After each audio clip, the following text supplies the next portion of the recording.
Bonjour à tous. Bonjour à tous ici au Conseil régional de la région Île-de-France et bonjour à tous ceux aussi qui nous regardent à distance devant leur ordinateur.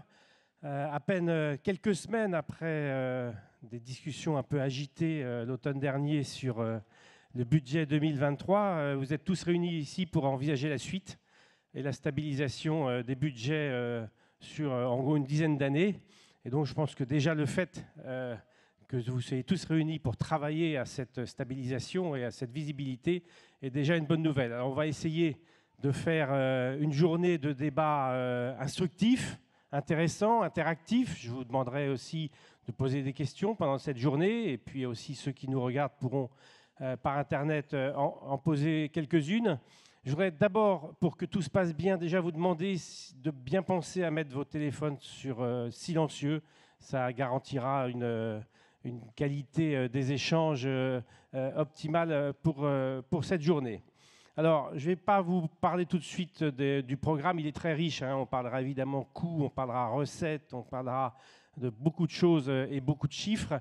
Mais avant de lancer officiellement les premières prises de parole, je vous propose de regarder ce qui s'est fait depuis 2015. C'est 8 ans de projet d'Île-de-France Mobilité pour nous permettre un peu de rentrer dans le bain de cette question des transports franciliens pour la suite, pour 2024-2030. On va lancer les images tout de suite.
Alors vous avez vu l'ampleur des investissements consentis et donc c'est le sujet d'aujourd'hui, l'ampleur des budgets de fonctionnement qui dépend de la bonne réussite de ces mises en service. Alors, je vous garantis que tout à l'heure, on aura la deuxième partie de ces investissements avec la période 2024-2030, mais on va lancer officiellement donc, ces assises aujourd'hui et je vous demande d'applaudir Valérie Pécresse, présidente de la région Île-de-France et présidente d'Île-de-France Mobilité.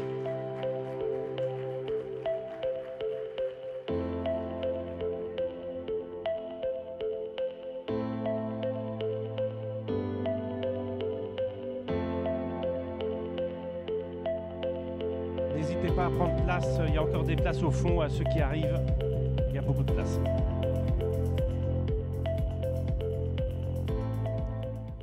Bonjour à tous, Monsieur le Premier ministre, Président de la RATP, cher Jean Castex, Monsieur le Préfet de la région Île-de-France, cher Marc Guillaume, je salue les parlementaires qui sont dans la salle, les présidents de conseils départementaux, les vice-présidents du conseil régional, les vice-présidents d'Île-de-France Mobilité et tous les administrateurs d'Île-de-France Mobilité.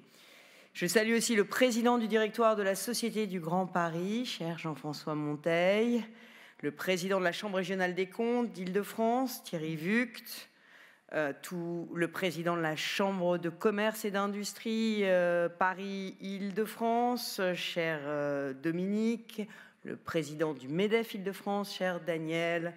Je salue aussi les représentants des opérateurs de transport d'Île-de-France, les représentants des autorités internationales de transport, et notamment l'Union internationale des transports, les inspecteurs généraux qui sont ici, et notamment Manuel Lecomte.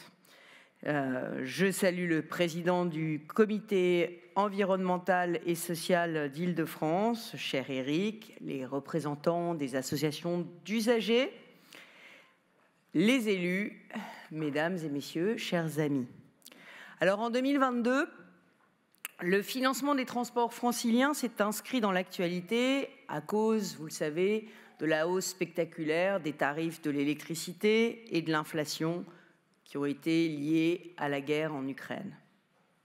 Mais cette crise conjoncturelle de 2022 n'est rien à côté du mur de financement supplémentaire que nous allons devoir trouver pour financer à partir de 2024 et jusqu'en 2030 le doublement du réseau ferré francilien. Le doublement du réseau ferré francilien. Oui, dès 2024, nous sommes face à une très grande vague, très puissante vague d'ouverture de nouvelles lignes. 300 km de nouvelles lignes ferrées. C'est ça le doublement du réseau francilien. 139 gares et stations nouvelles pour offrir des solutions de mobilité à toujours plus de franciliens. Et ça commence, je l'ai dit, en 2024 avec le prolongement de la ligne 14 de Saint-Denis-Pleyel jusqu'à Orly Aéroport, avec une desserte automatique en métro de l'aéroport d'Orly que les milieux économiques attendent depuis 30 ans. Il y aura le prolongement d'Éole, le RERE, jusqu'à La Défense, et ça en 2024. Et il y aura aussi, vous le savez, des investissements très importants pour que les Jeux olympiques et paralympiques de 2024 soient un succès. Alors, si nous devons saluer cette extension inédite du réseau, qui va changer profondément le visage de notre région. En 2030, nous aurons la région qui aura le meilleur réseau ferré du monde. Voilà. Si nous devons saluer cette extension inédite du réseau, eh bien, il n'en reste pas moins que l'État transfère toutes ces lignes à exploiter à Île-de-France Mobilité, avec les gares, des gestes architecturaux qui vont être des gouffres à entretenir. Chaque ligne de métro ou de RER qui ouvre, ce sont des centaines de millions d'euros de coûts de fonctionnement à trouver. Chaque ligne de métro ou de RER qui se prolonge, ce sont des dizaines de millions d'euros de plus à trouver. Car les nouveaux trains et les nouveaux métros, il faut bien les faire rouler. Il faut bien des conducteurs, des mainteneurs supplémentaires. Il faut bien de l'électricité. Alors, je le dis clairement, l'État ne peut pas transférer à Île-de-France Mobilité le soin de gérer ces nouvelles lignes sans les recettes qui vont avec. C'est un principe constitutionnel d'ailleurs, transfert de charges, transfert de moyens. Déjà en janvier 2020, il y a 3 ans de cela, le Premier ministre de l'époque, Édouard Philippe, promettait pour ses offres nouvelles des recettes nouvelles pour Île-de-France Mobilité. Des recettes nouvelles d'ici fin 2022. C'était il y a un mois. Alors permettez-moi de le lire. Ces nouvelles infrastructures de transport vont engendrer un coût de fonctionnement et de maintenance supplémentaire de plusieurs centaines de millions d'euros par an, qui ne peut être absorbé par le modèle de financement actuel d'Île-de-France Mobilité, on ne saurait mieux dire.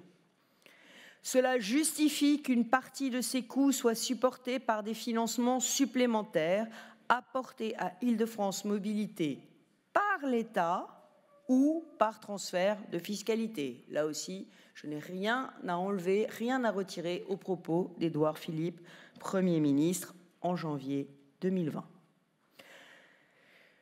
À tous ceux qui se permettent de questionner la gestion d'Île-de-France Mobilités, je le dis tout net, jamais Île-de-France Mobilités ne fera de la cavalerie budgétaire, jamais nous ne voterons un budget en déficit. Notre crédibilité vient de notre bonne gestion, attestée d'ailleurs par notre notation. Nous n'ouvrirons pas en 2024 les nouvelles lignes, nous ne financerons pas les besoins des Jeux Olympiques et Paralympiques sans recettes nouvelles dûment votées en loi de finances. C'est une question de bonne gestion. On ne peut pas repartir, Gilles Dansart l'a dit, en 2023 sur un ping-pong stérile avec l'État, comme nous l'avons connu fin 2022. Ce ping-pong a atterré les Franciliens. Alors c'est pour cela que je suis très heureuse d'accueillir aujourd'hui ces assises des transports franciliens, du financement des transports franciliens, co-organisées avec l'État, avec le préfet de région. Car il nous faut construire, et j'en ai la conviction, un nouveau pacte de financement durable pour nos transports. J'appelle à un nouveau pacte de financement durable pour les transports. Ces assises, nous les avons voulues ouvertes à tous, le plus écuménique possible. Nous avons confié tous les opérateurs, des experts internationaux, des experts des régions françaises, pour qu'ils puissent s'exprimer et présenter les conclusions de leurs différents rapports, nombreux depuis des années. Tous les partis politiques sont aussi invités à présenter leurs pistes de réflexion. Leurs positions sont publiques et je remercie tous ceux qui ont accepté de participer au débat de ce jour. Tout le monde va s'exprimer, c'est l'esprit de ces assises, mais il y a un moment où il conviendra de se mettre autour de la table et de décider. Car je le dis, aujourd'hui, ce n'est pas un colloque pour un colloque, ce sont des assises pour préparer la décision. Et cette décision, elle est attendue pour le printemps. Je le dis aux représentants du gouvernement, aux partis politiques qui sont représentés au Parlement. Nous devrons tous faire preuve de responsabilité dans cette affaire et il n'y a pas de place pour les querelles politiciennes. Nous sommes tous dans le même bateau. L'objectif, c'est de transformer l'Île-de-France, moteur d'une France qui réussit. Le sujet qui nous anime aujourd'hui, je le rappelle, comment on ouvre ces nouvelles lignes à partir de 2024 et jusqu'en 2030. La question, c'est aussi comment on le fait sans faire payer plus les voyageurs. Car il est hors de question pour moi que ce soit les usagers qui paient seuls ces infrastructures nouvelles. Ils payent déjà un lourd tribut en 2023 et je le dis, 2024 ne sera pas la répétition de 2023. Je souhaite en revanche que nous soyons innovants dans les solutions que nous proposerons aujourd'hui pour que tous ceux qui bénéficient le plus de l'arrivée des nouvelles lignes puissent participer à une juste répartition de l'effort de financement. Alors je remercie chacun d'entre vous pour votre présence. Vous êtes nombreux, j'y vois la preuve que nous partageons ce sentiment qu'il y a une urgence ferroviaire pour les transports du quotidien. Place à présent à nos intervenants, que je remercie une nouvelle fois d'avoir répondu présent à ces assises. Bonne journée à tous.